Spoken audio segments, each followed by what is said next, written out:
Hello बच्चों, कैसे हैं आप सभी। बच्चों, आज हम लोग पाठ 7 दान का हिसाब पाठ की पीडीएफ के बारे में चर्चा करने जा रहे हैं। आइए शुरू करते हैं। इसमें प्रश्न 1 शब्दार्थ दिए गए हैं। अकाल, अकाल का अर्थ होता है बच्चों सूखा। जब बारिश नहीं होती है और खेत में फसलें सूख जाती हैं तो ऐसी स्थिति को हम अकाल कहते हैं। उपदेश, उपदेश का अर्थ होता है ज्ञान बांटना। कष्ट, दुख और नुकसान का अर्थ होता है हानि। मर्जी का अर्थ होता है इच्छा और हुक्म का अर्थ होता है आदेश। लोभी का अर्थ होता है लालची और दिवालिया का अर्थ होता है जिसके पास कुछ ना हो।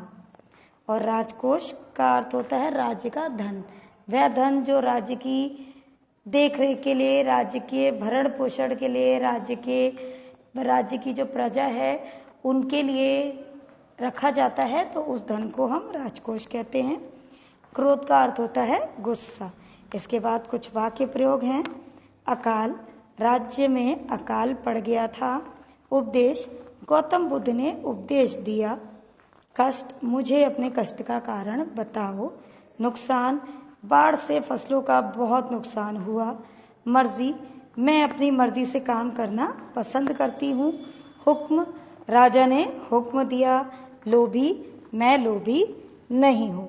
और ये वाक्य प्रयोग आप स्वयं से भी कर सकते हैं। इसके बाद दिवालिया, राजा दिवालिया हो गया। राजकोष में बहुत सा धन था। क्रोध, क्रोध करना अच्छी बात नहीं है। उसके बाद प्रश्न 3 है रिक्त स्थान भरिए। राजा अपने ऊपर हजारों रुपए खर्च करता था। एक बार राज्य में अकाल पड़ गया था। प्रजा ने राजा से राजकोष में से मदद मांगी। सन्यासी राजा के पास भिक्षा लेने गया। भंडारी ने सन्यासी के दान का हिसाब लगाया। इसके बाद सही तथा गलत के निशान लगाने हैं। दान के वक्त राजा की मुट्ठी बंद हो जाती थी। सही। राजा बहुत बड़ा दानी था। गलत। राज्य की प्रजा राजा से बहुत खुश रहती थी। गलत। सन्यासी ने राजा से 50,000 रुपए मांगे। सही। राजा ने सन्यासी को भिक्षा में कुछ नहीं दिया। गलत। उसके बाद प्रश्न 5 पर प्रश्न उत्तर हैं। राजा किसी को भी दान क्यों नहीं देना चाहता था? तो राजा जो है वो बहुत कंजूस था। उसका मानना था कि यदि वह दान देगा तो उसका राजकोष जो है वो खाली हो जाएगा, इसलिए वह किसी को दान देता ही नहीं था। राज दरबार के लोग मन ही मन राजा को बुरा कहते थे, लेकिन वे राजा का विरोध क्यों नहीं कर पाते थे? तो बच्चों, जो राज दरबार के लोग थे वो मन ही मन तो उसको बुरा कहते थे, लेकिन उसका खुलकर विरोध इसलिए नहीं कर पाते थे क्योंकि वे लोग राजा से डरते थे कि अगर राजा उनको दंड ना दे दे, उनको राज्य से बाहर ना निकलवा दे। उसके बाद राज्यसभा में सज्जन और विद्वान लोग क्यों नहीं जाते थे?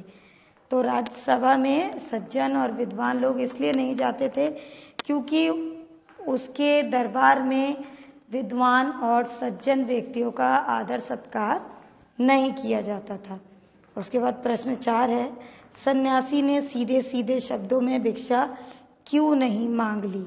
तो सन्यासी राजा की आदत के बारे में जानता था, उसने राजा के बारे में सुन रखा था, इसलिए उसने सीधे सीधे शब्दों में भिक्षा नहीं मांगी थी। राजा को सन्यासी के आगे गिड़गिड़ाने की जरूरत क्यों पड़ी? तो वह इसलिए पड़ी बच्चों क्योंकि जब भंडारी ने राजा को हिसाब लगाकर बताया दान का, तो उसने देखा कि अरे इस तरह तो उसका राजकोष जो है सारा खाली हो जाएगा, उसके पास तो कुछ बचेगा ही नहीं, इसलिए उसे सन्यासी के सामने गिड़गिड़ाने की और प्रार्थना करने की जरूरत पड़ी। उसके बाद गृह कार्य है। नीचे लिखे वाक्यों में मैं और मैं लिखकर वाक्य पूरे कीजिए। विद्यालय जाती हूँ, मैं विद्यालय जाती हूँ। मछली पानी में रहती है। घर में दादी बैठी हैं। मैं लोभी नहीं हूँ। इसके बाद देखते हैं आपका हिसाब। ये देखिए, ये भी एक्टिविटी है। आपकी माँ ने आपको 50 रुपए दिए और नीचे चित्र में बनी वस्तुएं खरीदने के लिए बाजार भेजा। बताइए आपने कितने पैसे खर्च किए और कितने अपनी माँ को वापस दिए। तो बच्चों आपको 12 रुपए का जो है वो अमूल मिल्क लाना था, 5 रुपए की चॉकलेट लानी थी और 10 रुपए का बिस्किट लाना था। तो सबसे पहले हमें इन तीनों में जितने रुपए खर्च हुए उनको हमें ऐड कर लेना है, जोड़ लेना है। तो 12, 5 और 10 को अगर हम जोड़ेंगे तो हो गए 27 यानी कि 27। उसके बाद हमें उन 50 रुपए में से इन 27 रुपयों को माइनस कर देना है, घटा देना है, तो हमारा उत्तर जो है वो आ जाएगा। उसके बाद प्रयोगात्मक कार्य, 5 दानवीर व्यक्तियों के नाम लिखने हैं। तो 5 दानवीर व्यक्ति कर्ण, एकलव्य, भामाशाह, दधीची और राजा हरिश्चंद्र। और यहीं पर ये हमारी PDF समाप्त होती है। Thank you.